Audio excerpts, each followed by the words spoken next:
I want to see me as you see me. I want that version of me because I don't want to live the rest of my life the way I did. Welcome back to Aspire with Amy. Today's episode is one you'll feel. I'm joined by Tavia Whitlowe, a multi-hyphenated creative celebrity photographer, creative director, and founder of For Beauty's Sake. Tavia is also the voice behind Vintage Honey Pod, a platform created for women 50 and beyond who are embracing reinvention, visibility, and purpose in this season of life. In this conversation, she openly shares her journey from building her creative career behind the scenes to stepping fully into her voice, her vision, and her calling. We talk about identity, creativity, faith, confidence, and what it really means to honor your evolution without shrinking. The foundation is relationship with God. That's it. That is number one. If you're in a season of becoming, this episode is for you. Hey you guys, it's me, Amy, with Aspire with Amy, and I have the most amazing guest, Miss Tavia. Y'all know her as Dallas top celebrity photographer, but we get to ask her a bit about herself and find out how this came to be. So Tavia, introduce yourself. Tell us who you are and how this loveliness came to be. Oh my gosh. So yes, most people call me Tavia, but the first name, because I get all the time, they'll say, is your name Tavia or Tavia? Sometimes they'll say Tavia, and I say, I'm Tavia on my bougie days. But, okay. But my first name is Octavia. Uh-huh. So it's been a journey. It's been a journey to even just become the Tavia that you have grown to know. Mm-hmm. And it has been a long time in the making. I was a insecure person that you would not, a lot of people, when they find that out, they're like, no way. But yes, I was that type of an insecure person that I kept inside. I didn't, project any of my insecurities out on anyone, but I was, because in my day of growing up, brown girls, my skin tone, boys didn't like us. And it really does something, to your insides, and you grow up as a woman not believing you're beautiful. Mm-hmm. And that just makes make you believe other things about yourself that aren't true. So I spent a lot of my time growing up, even in my adult years, just not believing, that I was beautiful and I was worthy and I could have more and, I could do all of these things. I just thought whatever it was that I was doing, that was it. I didn't know anything about more and having more, And one day I just cried out to God because I know that I am chosen. That is one thing that I've always known. Even if I've ever never believed that I was this beautiful girl and I could have all of these things, I knew that God had chosen me for something, and I didn't know what that was, and I didn't know how to tap into that. But one day I just said, God, I no longer want to be this version of myself who I believe that I am. I want to see me as you see me. I want to love me like you love me. And I know I could never love myself that much as God loves me, but I want that version of me because I don't want to live the rest of my life the way I did. And slowly but surely, God began to change in me. And I remember I started putting my clothes back on, and putting on my makeup and doing my hair, caring, about how I look and feel. And it's not just a look, it's not how you just look on the outside. It's absolutely, the inside is going to come out, on the outside, because you definitely have to change inside first. And that will project outwardly. And then I just became this person like, oh my God, this is who I've always been. And now I'm just unapologetically myself. And I don't care, what anybody opinion is of me, especially if it's negative. that it doesn't drive me. It actually drives me to even be more annoying to you. You know. Yes. Yes. So, but I am a mom. I was a young mom, and I'm a wife. I'm a young wife. I am a sugar, a grandma, but I call my grandchildren call me sugar, and entrepreneur. And I can sit here and tell you I absolutely love my life. Amen. Yes, yes, Wow. yes, and yes. Was there like a significant determining factor that made you say, okay, I want to love myself like God loves me? Was there a moment that you knew you had to put that back into yourself? Absolutely, because I've always been a people pleaser. Even as a kid, I always wanted everybody to like me. I know they have this term out now that pick me. She's a pick me. Yeah. Pick me shit. Yeah. That's that term. And I was that. Not to men, so to speak, but I was that to people, because I was like, I'm super nice. I was giving. I've always been like that, and I just want people to like me. And when they didn't like me, I could never understand. Why do they not like me? Like, I've done everything that I could do. I'm available. I give, I share, I put on, I'm doing all the things. And they still don't like me. And then once I start connecting with God, I start realizing it's because I'm special. It's because God has something for me. But the enemy continued to make me believe otherwise. So I continue to be this people pleaser. And I remember like it was yesterday, because I'm the girl in the group that would put the group together. I'm her, right? I will get everybody I know and let you meet her and let you meet, and I would do that, and they would leave me out. Somehow or another, I get left out. I don't know how that always happens, but it happens. And I remember like it was yesterday. I sent a text message to, because I'm always working on the weekend, so I sent a text message to a friend, and I was like, man, out of all of the Saturdays that you guys typically send texts out saying, we're gonna go to brunch and we're gonna do this, and I'm always working. This particular Saturday, I was done working at like 11, and I hit them up. Nobody said anything at first. About an hour later, they was like, oh yeah, come meet us over here. It kind of made me feel some kind of way, right? And I don't know why in that particular moment I was deeply in my feelings. Like, what? Like, y'all really didn't tell me y'all was hanging out. And I usually can hide my emotion because I internalize those, and I would never let nobody see me upset or sad or anything, right? That particular day I could not hide it. And I went anyway. I didn't want to, and I went anyway because I felt like, oh, this is messed up, But I go, and I couldn't even hide my facial expressions. I was so mad. And after the brunch was over, I get a call from a friend, and she was like, are you okay? You mad at me? And I went in. And I was like, that's kind of messed up. I'm always including everybody. And it seems like I'm always the one that's getting left out. And I don't appreciate it because I put this group together. So I just had expressed, and I'd never done that before. And after that, I was like, oh, I'm about to start choosing me. Now, it didn't come instantly, but that was the moment when I made the decision.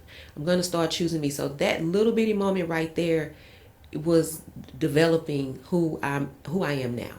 That was the start of it. Yeah. So. Yeah. It's crazy how people can be inconsiderate. And so you have to get to a place where you consider those who consider you. And it's not being petty or selfish, but it's really choosing yourself, taking care of yourself, right? So y'all quit being petty and just inconsiderate, okay? Think about people. I'm telling you, especially the ones who think about you. Yes, but I think that comes with the territory. Like when you are the giver, people take advantage, right? Yeah. And they think that you're always going to be there until you decide to put those boundaries up. And then they be like, well, what happened? Why are you mad? Like, confused. Yeah, it's crazy. So once you started to choose yourself, how did things shift? Oh, man. I want to say that it shifted for me primarily. I wasn't really paying attention to everybody around me. And it was until I had a conversation with another friend that said, I really see the change in you. Like, I see, like, to me, you have grown, and it wasn't no hate there. It was more like, wow, Yeah. like, you are really different. And then I saw someone share with me, I literally can see, like, with my own eyes, how different you are. And it's not just the outward look. Like, I can tell that you're a different person inside. But again, I still, that people pleasing still lingers, because you don't just get rid of it completely. Yeah. And if there are people that are still in your life that continues to take advantage of that person, and you don't want to believe that's what they're doing, you continue to let it happen, because it's not like they just being straight out mean to you. You just continue to let it happen. You continue to be available. You continue to, until they decide they no longer want to be there with you no more. They made the decision. So there was that determining factor of, now the riffraff is gone, because they made the decision they no longer wanted to be my friend because of whatever reasons they had. And it really allowed me to take a hard look at that whole relationship in the whole thing of it. And I was like, they really never really were my friends. I thought that they were, and I wanted to believe that. And you would think at this big age that this would not be an issue. You left all of that stuff back in like high school, and it gets worse. Mm-hmm. You continue to become this older, seasoned woman. I don't know if men go through this. Probably not. But women, it is a thing. It is truly a thing. And I think it's a lot worse at this age than it was when I was in high school. And I think so too, because you're more aware. And like you said, at this big age, it's intentional. Oh my gosh. It's not like, we know what we're doing at this age part of our lives. Oh my God, yes. And then I really realized so many other things, because it's like you're hurt, behind it, and you're just like asking God, like, why? Like, I don't understand. And then he starts to reveal things to you, like, this person really was not for you. And had I not allowed them to let you go, you would have never let them go, and you would have continued on for many more years. And now, and I even realized, being around certain people, I was not even myself. These folks are not your friend if you have to dim yourself, or if you have to be something you're not when you're around them. And now I feel so free. Like, everybody that that I talk to, or that I consider a friend, and we hang out, or we do lunch, whatever, it's a good time. And I am being me, authentically me, and I love it. I love it. We love it here. Mm-hmm. Oh my God, I was like, Lord, why did it take me so long to get here? Oh my God, well, at least you figuring it out a little sooner than I did, but it's okay. It's okay though. Yeah, it is okay. And like you said, and I think sometimes we get blamed as being people pleasers, but we're just good people. That's it. You just have a good heart. Mm-hmm. You have the capacity. Some people say, "Oh, you're too sensitive." No, like, that's a gift. That I can have feelings, that I can understand, I can be considerate, and give grace. Because people will not give you grace. Because even in the situation that I was in before, I honestly didn't do anything wrong. But where's my grace? That part really took me out. I was like, wait, what? But okay. Yeah. Ooh, we could be trauma dumping over some of these people. Yes. that we had to cut out, or they cut us out, but It's all right. So, as you mentioned, kind of growing up, us being us brown girls, and that is true. Sometimes we feel like we're not the top picked person, or like, I would kind of grow up thinking, I already know he's not going to choose me. He's going to choose, the light skinned girl. So why am I even? Yeah. So I would be shocked sometimes when they would come at me like, what, me? I always knew I was going to marry an Asian guy, But with that being said, is that part of the reason why you developed this love of beauty and helping other women to step into their power and transform them? Absolutely. That is absolutely why I created For Beauty's Sake. It was out of my own trauma, and wanting to. So you have to believe that about yourself before you can put it onto other folks. And a lot of times, people think, like, 'cause social media is big, right? This is a thing everywhere now. That's the way of life. And sometimes people do use social media for being petty. But there are a lot of times that people use it and they're posting things doesn't necessarily mean it is about a person.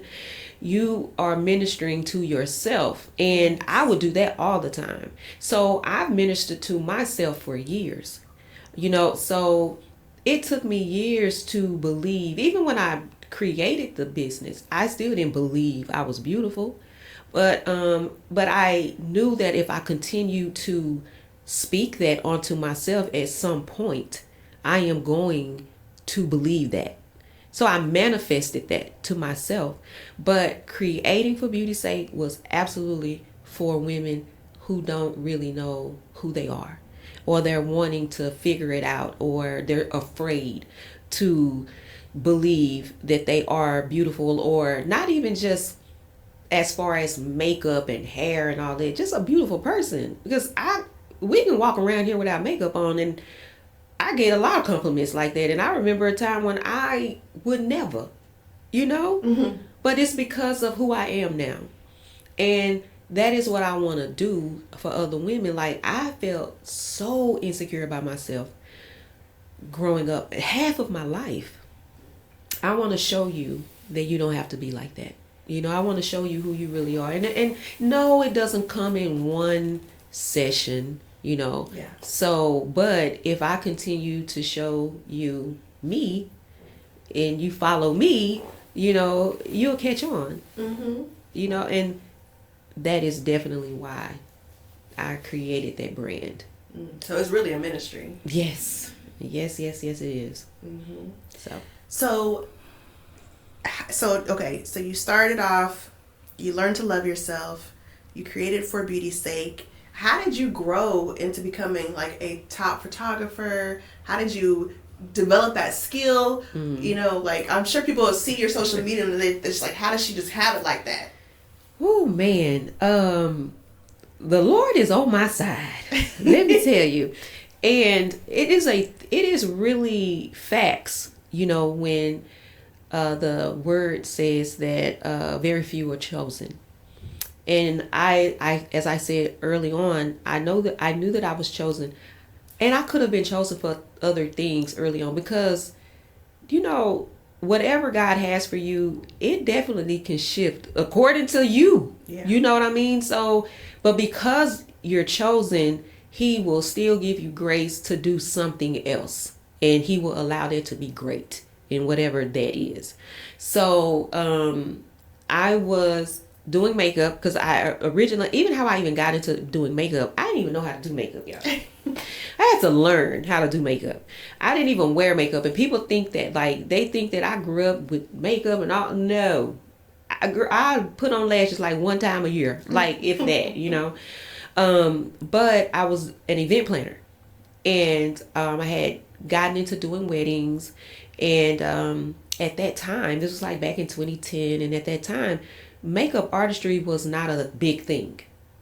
People wasn't wearing makeup like that. They would put makeup on if they were getting married or if they were going to the prom. Those were the top two things to get makeup for. Now everybody getting makeup just because I'm going to dinner, So I wanted to become a makeup. Well, I didn't even really want to become a makeup artist. I just wanted to learn how to do makeup, because we had a time where a client, the makeup artist, had double booked herself, and we didn't know what to do. Then there was another time where I had a really darker toned bride. The makeup artist did a horrible job.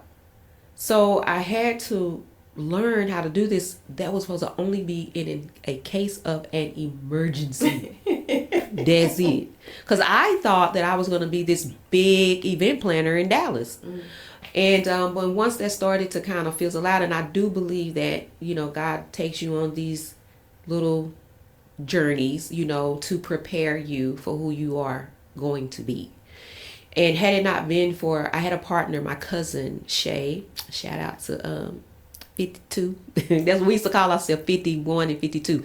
Not like 51 like in the number 2, it was like 52 like TOOO, because we were 50-50. Oh, okay. So that was cute, right? So anyway, but my cousin Shay was my business partner.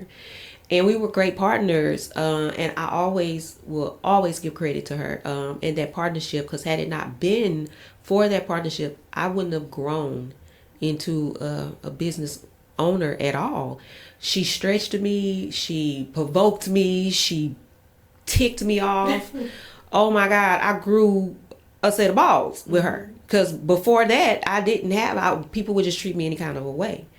And but once we stopped kind of doing that, I concentrated on the makeup. And then I was still working a regular job. I got laid off. I had to make a decision if I was going to do this, full time. My husband did encourage that. He was like, I think you should really, really do this, And I didn't have any clients. So I was like, okay. So 2017, I like to say that I accepted the full-time position of being an entrepreneur with just trusting God. And the makeup turned into, what else can I do, God? Because I'm the new kid on the block and everybody is booked and busy, and I am not. And I can't pay my bills like this. Like, what am I doing? And then I ended up going into school to get my esthetician's license, because I thought I was going to be the big time esthetician, and I thought I was gonna be big time in everything. Like, that's really how I think. And that didn't work out. Not because it couldn't have. Obviously, that just wasn't what I was supposed to do. I have to believe that. So, but I still hold my license, and I'm gonna always hold that. But one day my girlfriend was like, hey, can you do my makeup? Because I have my own camera and I need to do more content. And my friend, she's just going to take some pictures of me. We just going to go downtown and we just going to take some pictures. And when I seen the pictures, I was like, girl, I could have did that. And so I said, let me see your camera. Let's play. But leading up to that, I had been praying and asking God to give me more, because I didn't know, the esthetician thing just wasn't happening. I wasn't booking like that, because I discovered I don't want to correct nobody's skin. I mean, and I had done some facials, because I knew when I went to school I wanted to do facials, but I quickly realized I only want to do facials to relax you. Like, I wanted to give you more of a spa feel, not skin correcting. I don't ask me no questions about your pimples. I don't know. Okay. I don't know, don't care. I just want you to be relaxed for this hour. I like rubbing on your little face, letting you hear the music and smelling the lavender candles. That was amazing. I loved it. But that was as far as that was gonna go for me. So I played with the camera. And I love to tell this story. Those were good pictures, and I didn't know what I was doing. And they were really good. And I was getting ready to go on a vacation. We were going to Jamaica, because I think I'm Jamaican, like your husband. And we were going there, and I wanted to get a camera. Well, I take that back. I was going to take some pictures of somebody, because I wanted to try it out, right? But I literally had just got turned down for like all of these credit cards, because I didn't have no $2,500 to get a camera. And I had so many credit cards at that time, and everybody was turning me down. And I said, Lord, if you say that I can be a photographer, you have got to give me a way to pay for this camera, because I don't have $2,500. And I'm only going to do this if you say that I can do it. And I was sitting in the chair at the salon, and I went on to Best Buy. Keep in mind, I had just got turned down for like at least 3 or 4 credit cards. And I went on Best Buy and I got approved in 5 seconds. Wow. For like $3,000. Left the salon, went straight to Best Buy and bought the camera.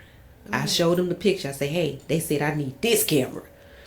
And went and met my person that I was taking the pictures of and was reading the manual and everything while we were taking pictures.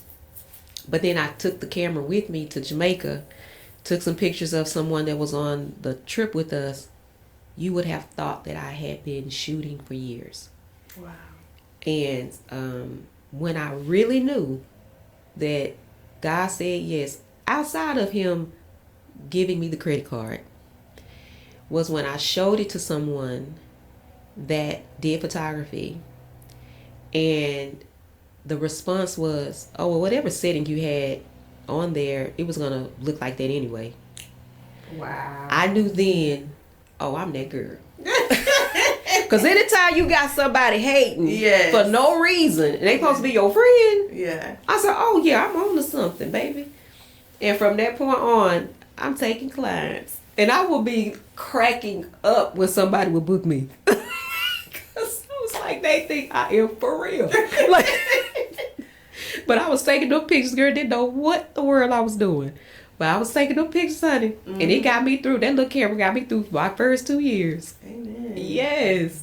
So then did you like invest in yourself and like hone your craft? Like how did you get better?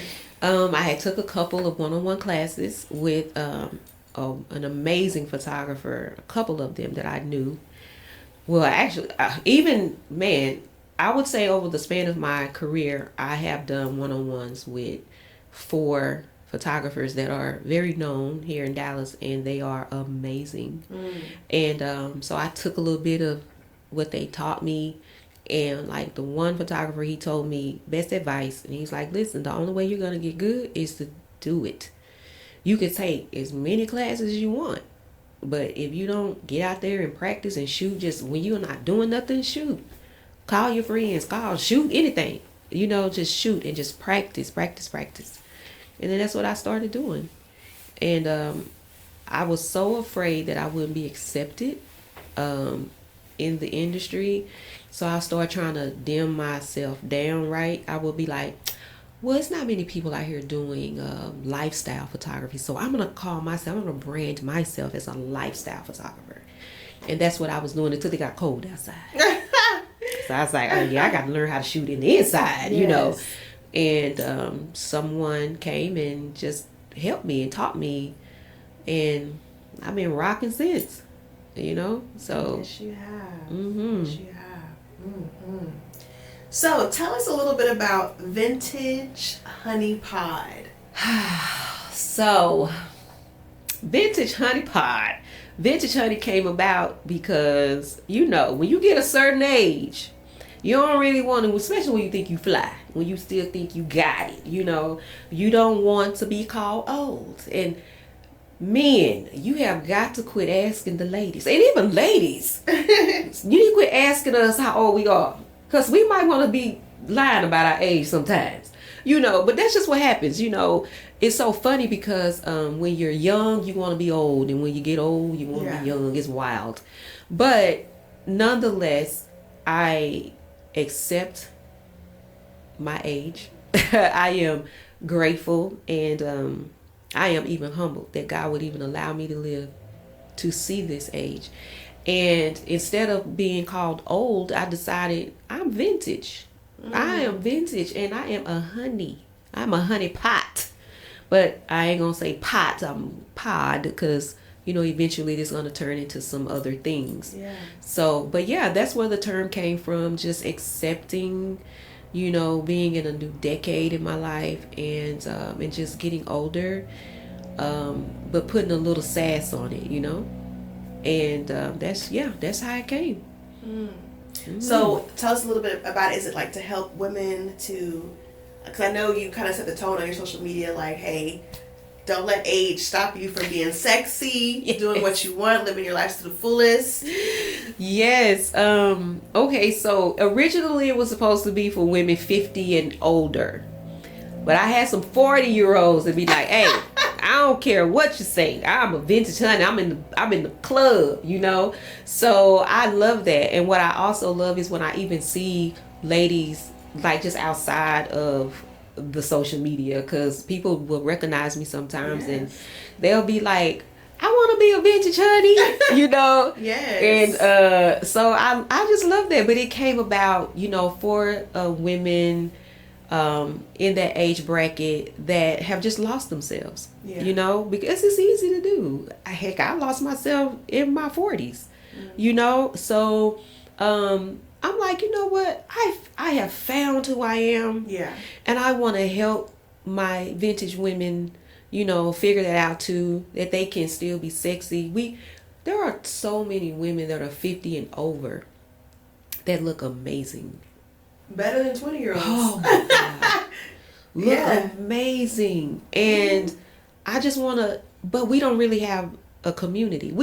I have found some people online, but it's not big, you know, to where I knew about it. That's all I mean. I mean, when I did find them, they did have a wonderful following, but I don't think it's geared toward them, helping them. It's more about the person who is the talent.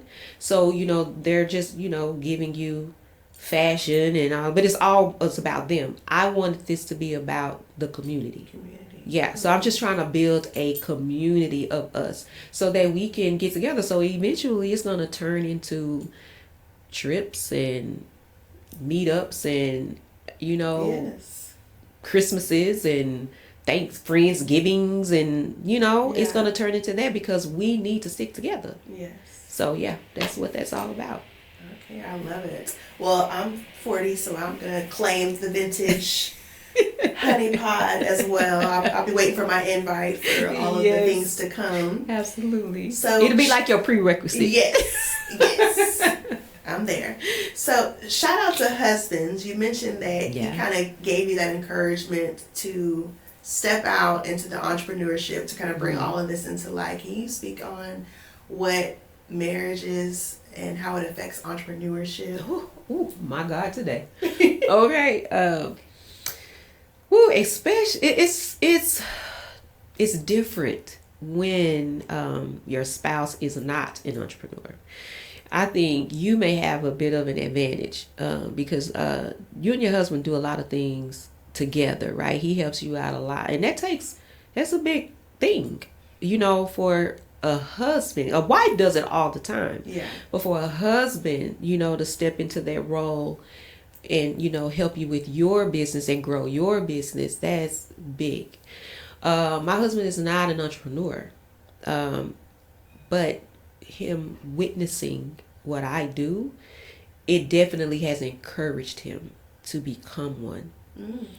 He's always been, you know, a corporate guy, and he's amazing at it, you know. So I always pray that he finds exactly what it is that he wants to put all 24 of his hours into. Okay, because you already know that's how this goes.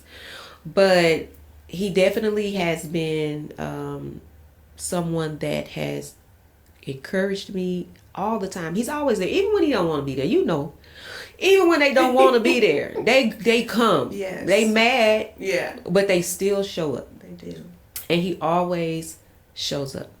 I remember he and I have been married. Next month will be 29 years. Wow. Yes, it's been a long, glory to God. long 29 years. But I remember, you know, the first 24 years were like, and we were literally a divorce was on the table in year 24. But even then, cut out the part when he was really not talking to me, but but when the ice was broken and, you know, we did have to have a conversation, there was still parts of him that still showed up, you know. So he's always gonna be there, you know. If I need whatever I need, if it's within his ability to get it done, he's gonna do it. That's amazing.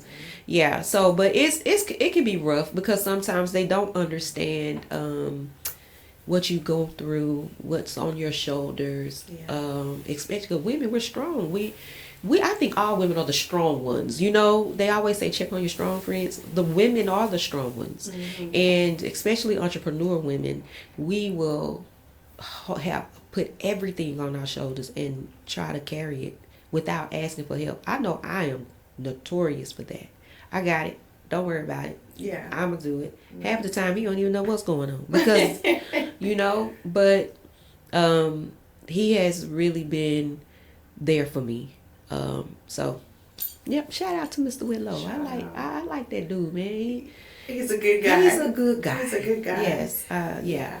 I think women, we have a capacity to hold so much and to do so much, and not asking for help is kind of a thing for women, but I'm finally stepping out of that where I am asking for help, where I tell Nick, I'll be like, hey babe, this is what I got going on today. This is what I need from you. He's like, tell me what you need. And it's just get it out. Yes. It's a matter of just asking. Yes. And I think that if we make that normal, yes, then when you do ask, it's expected. Yeah. And then they're going to just do it, Yeah. And so even like today, I'll give you a prime example.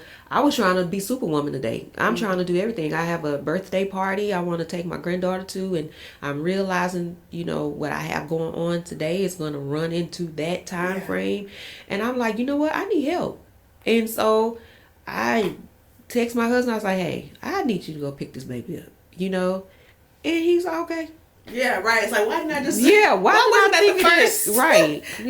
He's like, remember I got this to do, but I got it. Yes.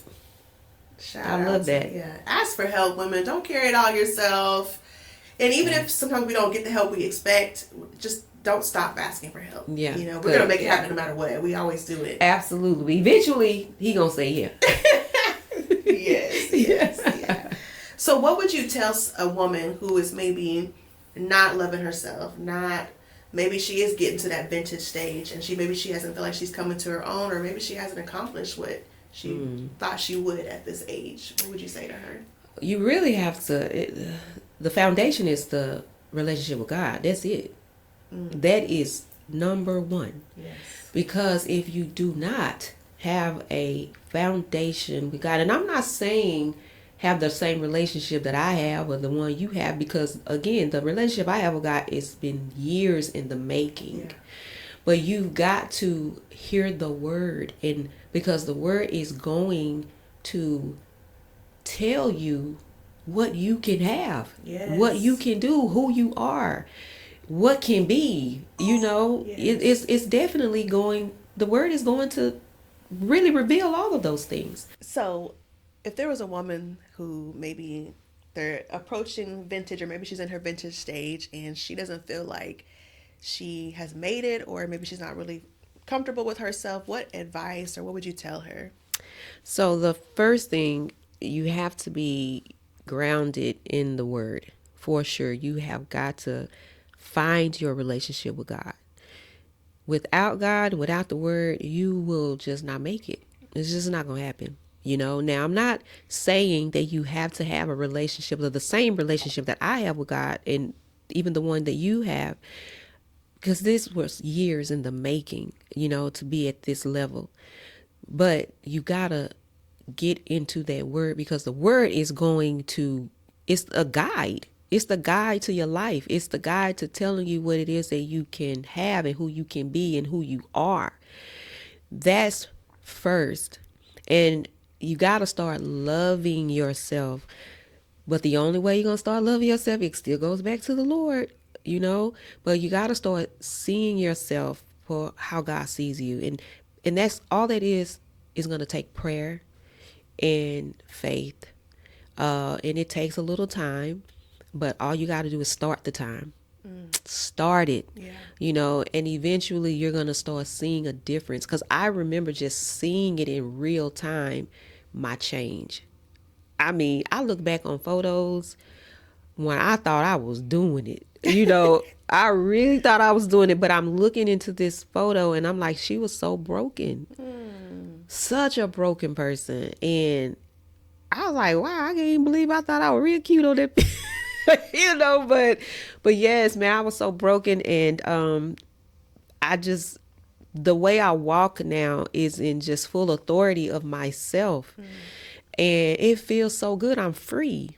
I am so free, especially when the folks that are no longer tied to you, that never meant good for you anyway, I'm really free. And I'm free to be who I want to be and who I am, and I don't apologize for that. And people see that and they recognize that. That's why they can't even hate. It's just like, this is really who this girl is. Either you're gonna love it or not. Yeah. And if you don't, that's something that's within you. You need to really do some self checking. Yes. Especially if you don't know me. Or if you just hating on somebody you don't even know at all. So self-reflection, and we have to do that all the time though. Even in this person, as this person that I am, I still have to self-reflect. But what I love about the relationship that I do have with God, he always keeps me humble. And you gotta stay that, because being humble allows you to give people grace, and it allows you to have a good heart and to love on people, and forgive. So all of those things go together in being this person that you aspire to be. And it's never too late. As long as you wake up, Amen. you got another chance. Yeah. So I didn't figure this out until I was deep into my 40s. So it's never, never too late. And every time I wake up, I'm like, oh, here we go again, baby. Right. Another opportunity to seize the day, to seize the moment. Absolutely. To love on yourself. And it's funny because you watch these movies or these TV shows where like you see flashbacks of this person and you're like, well, how many different lives did this person have? Like how many different, but it's true. We go through so many different changes over the time. And then the more you love yourself, the more you are into the word, the more you renew your minds with his word, and it changes you. Yes. And people can see it like, that from the word, inside out. People are like, you're just different. You are that girl. Yes. Faith comes by hearing. Yes. So Miss Tavia, so we got the boss, we got the wife, we got you're a mom, but you have grown girls. Yeah. You got sugars. Yeah. Or you're the sugar. I'm the sugar. Okay. I'm sugar. I look too good to be grandma. Okay. I am sugar, honey. What is that like? I mean, to kind of see your own babies become mothers and bringing life into the world, like. It is beautiful because let me tell you, I was there for all three of my grandchildren births. Wow. And I mean, I know that I had my own kids, but I didn't get to see it, Yeah. So to be there and to see these grandbabies to be born is crazy. And my daughters would not have it any other way, right? They wanted me to be there. So I mean, when I was there for my oldest granddaughter, when my middle daughter was getting ready to have a kid, she was like, I'm sorry, this one. It's buzzing. Sorry, y'all. But my middle daughter was like, my mom has to be here. My baby girl, my mom has to be here. So it's amazing. Let me tell you, you've done a good job. Yes, I'm very close to my daughters. Yes, very, very, very close. They are, they didn't used to be my little friends. They are absolutely now my little friends. We are very close, very close. One would even say my besties. I love their children like, wow. Like I would tell anybody, you do not know how to love a child until you get a grandchild. You think you love your kids, and you got a little ways to go. But you think you love your kids, but when you get a grandchild, wow, I can wait. Yes. Oh, but I didn't think I was ready. But when my first granddaughter came, I just didn't know love like I thought I did. I'm like, wow, this is crazy. That little girl can say and do anything. Get away with murder. Mm-hmm. She is so cute. Oh my God! I see the photo shoots that you do with her. Is she a diva, or is she just you just put that confidence into her, like? Because she don't look camera shy at all. I mean, obviously her granny's or her grandma Sugar is a photographer, so she's not shy. But she's definitely 6. Okay. She's a true 6-year-old. So, but she take direction very well, and she's just she's very photogenic. She knows if I tell her to do something, she will do it on photos. Not the other way. Yeah. You know, if I said don't get in that ice, she gonna get in the ice. But on the photography side of it, you know, she knows when her birthday comes around. She knows we're doing a photo shoot. She's ready. She has her outfits. She's ready. I am praying that my other two babies are the same. Okay. You know, we still got a little time to figure that out because they're just babies. But oh yeah, but being a grandma is everything. Everything. I love those kids. Yeah. I almost said those girls, but we finally did get us a little boy. Yay! Because I have nothing but girls. I had 3 girls, and then my oldest granddaughter, then my middle granddaughter, and then finally we got a boy. So my husband is very happy. Oh, I bet. Oh, man, I want a boy so bad. I keep telling my husband. We have 3 girls. Yeah. So hey, the boy, the next baby might be it. I don't know about that. I'm trying to talk him into it, but we'll see what God has in store. But he said he's done. So I'm like, what about a surrogate, adopting? I don't know. Shoot, that's not the part. That's the problem. Carrying the baby. That's right. That part. Yeah. Yeah. He's like, as long as I don't have to get up at night, but he's a great father. So. And if it's a boy, it'll be all worth it. Right. But we'll see. Yeah. We'll see. So you are still doing your thing. I saw in one of the notes when I was getting ready for our interview that you love to go out to eat by yourself, especially breakfast. I do. What is that about? I love it. Breakfast is actually my favorite time of the day to eat. So anytime that I get an opportunity to take myself to breakfast, I'm going to. And it is a opportunity for me to just kind of like just sit down and think and reflect and plan, you know. And I'm not really doing a whole lot of planning, you know. Not like business wise. I'm not really taking advantage of that time to do anything business. I'm really taking that time to just be to myself. Yeah. And there was one year I had heard about solo trips. But at that time, I had never taken one. And I had an opportunity to do that. And I loved it. I was nervous at first. Now, how that even came about, I had gotten booked to do a wedding in Jamaica. You know Jamaica again. That's my favorite place. So I was like, absolutely. And I purposely stayed 30 minutes away from the bride. So I traveled by myself, and I booked it to where I was there at least 2 days by myself. Like I only interacted with the bride on the day of the wedding. So the entire time it was just me. Just you, just out in Jamaica. Yes. Just doing you. Yes. Oh, wow. And you're brave. Once I did it, I was like, oh, I've got to do this at least once a year. Okay. And if I can't do it once a year, I need to do it at least once every other year. And I highly recommend it. It was just that time that I didn't have to put on nothing to show off or to show out or to be in anybody's face. I didn't have to be on at all. I could just not put makeup on. We don't really put a lot of makeup on anyway when we're like on the beach. Yeah. But I didn't have to do any of those things. The only thing that's hard is make sure if you do travel by yourself, especially on the beach, that you're wearing clothes, you're packing clothes that you can put on by yourself. Oh, gosh. Nothing zipping up. You don't need to do that. And I made a mistake with that, and I was struggling. Yeah. And I think I only had like one outfit that happened with, but that was the only thing. But other than that, I remember there was Were you struggling to get out of it or into it? Both.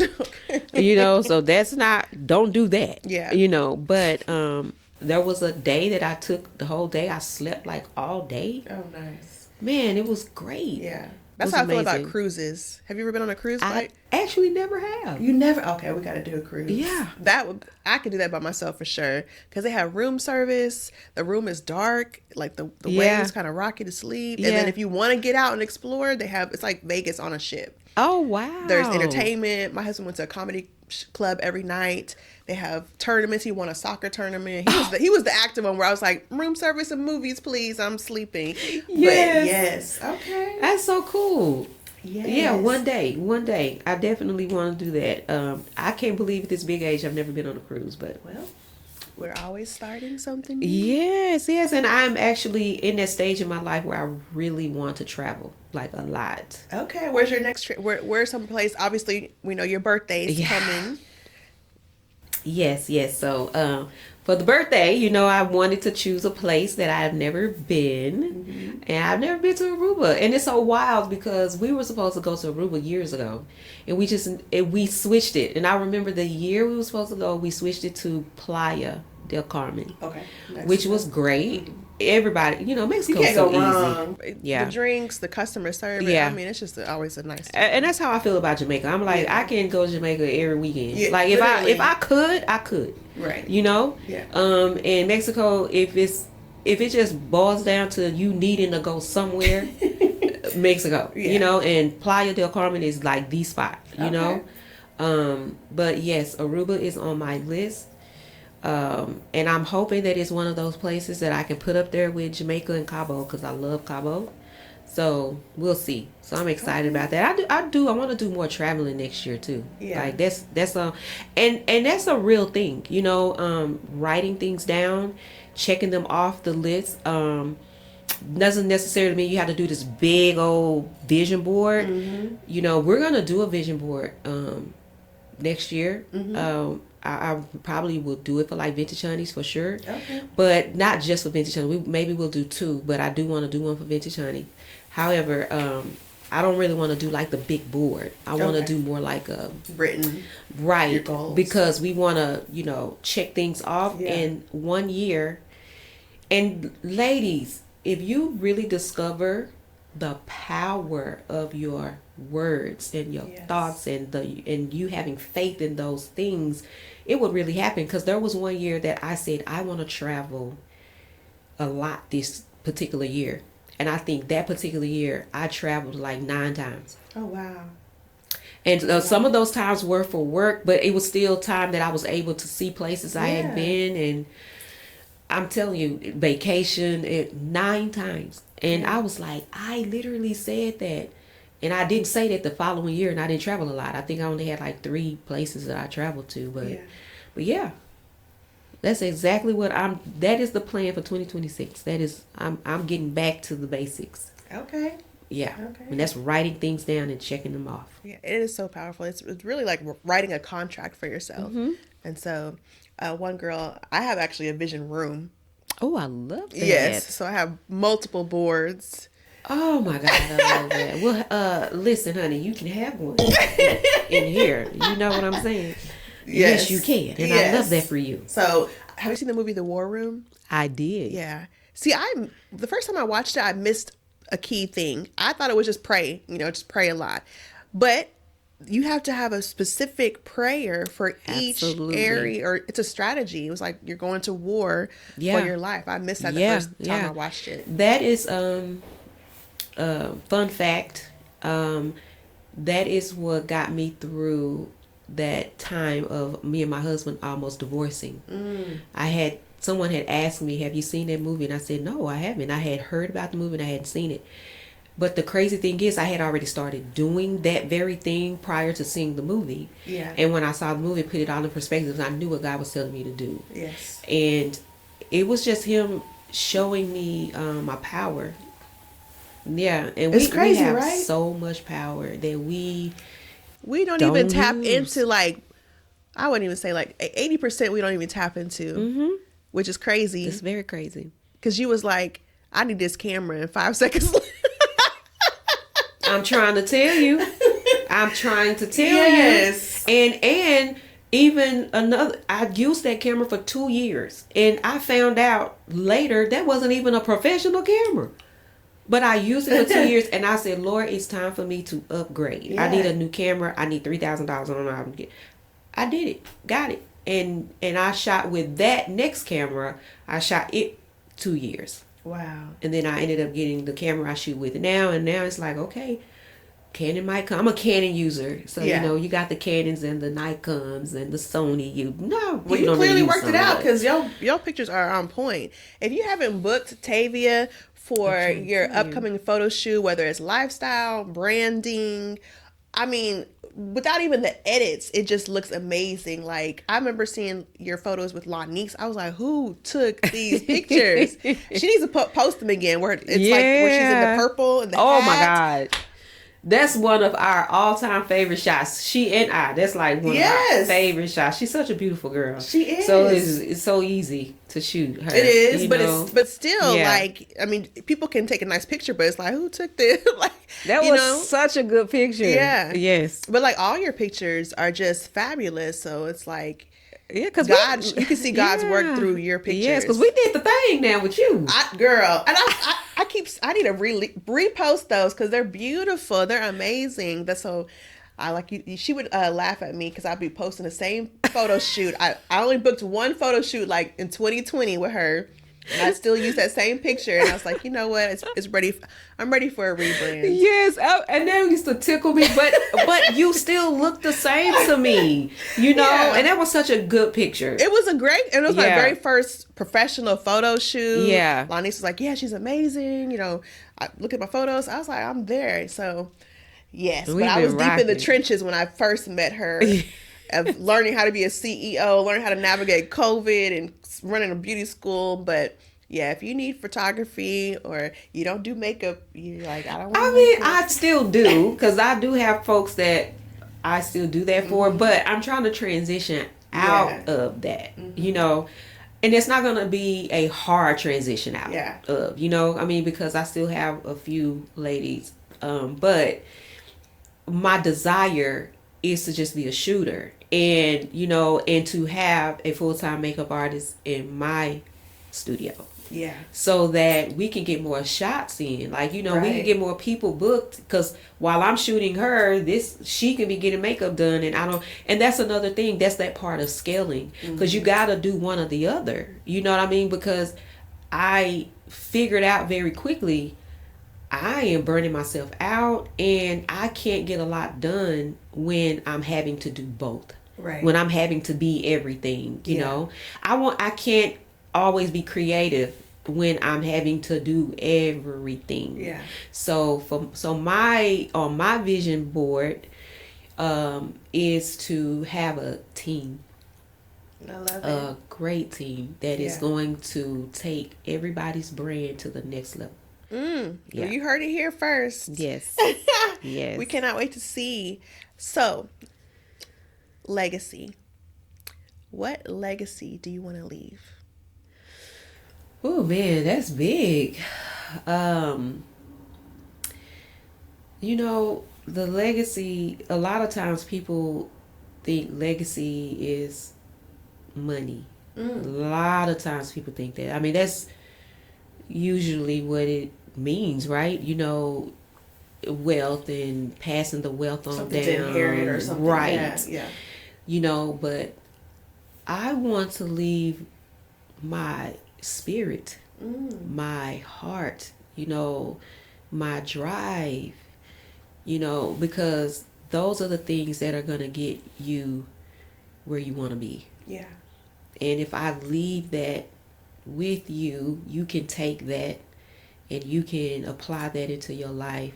My children, you can apply that into your life, and now you can pass it on to your children. And now we just living, we just living long, because this is how my mom was, and this is how my mom was, and this is how my, Yeah. you know what I mean? So Well, you've already changed the trajectory of your family lineage by creating yes. that bond with your daughters. Yes, And so, absolutely, absolutely, and just having girls and understanding. That's another thing. How I think I know women so well, you know, because of those daughters. You know, I grew up with them too. You know, Yeah. and even yeah. in their adult lives, I'm very sensitive to who they are and what they need and how I respond. You know, so but yeah. The legacy is that, like, spirit, Yeah. good spirit, be a good person and be a good steward of your life. Yeah. That's it. Amen. Okay. So if anyone wants to book with you or meet with you, how can they get a hold of you? So you would think I would have a lot of platforms, right? That's work. We have all decided that social media is a job in itself. It's a full-time job. Oh my gosh. But I do have Instagram. I do have a website, and we are currently updating the website. So very soon it's going to be like this amazing place to be, But forbeautysake.com is my website. That is also my Instagram, for beauty's sake. And eventually, we're gonna have a website for Vintage Honey Pod, but we do have an Instagram for Vintage Honey Pod. Okay. So definitely, reach out there. And book your session. Get a hold of me. Let's do it. You may have a brand that you really want to elevate. And that is really, and I shoot men too. Like, let's not, be confused here. There are a few little men in my portfolio, but because of the beauty aspect of what I do, more women obviously are more attracted, to my brand. But need a headshot? I'm your girl. Don't wait 5 years. Yeah. It's got to be fresh, what I'm saying? Yeah. And don't wait till the job says, hey, we need you to send us a headshot, and then you call me saying, I need this tomorrow. Let's get it done. Okay. Mm-hmm. It'll make your life so much easier. And again, let's elevate. It's time to go up. That needs to be the new word for 2026. Elevate. I love it. Yes. Well, thank you, Miss Tavia, for joining me. Again, this is Amy with Aspire with Amy. Follow us on YouTube, Instagram, TikTok, LinkedIn. Girl, I'm trying to be everywhere. LinkedIn, oh my God. Snapchat. Just follow me. Okay, follow her, please, girl, because your content is so cool and funny. Thank you. And cute. We're going to do something cute, too, y'all. Yes. We're going to do something so cute for y'all. So we're gonna get these followers up, baby. Yes, amen. Thank you for having me. Yes, thank you for having me. Yes, it was thank you. my absolute pleasure. Yes, thank you.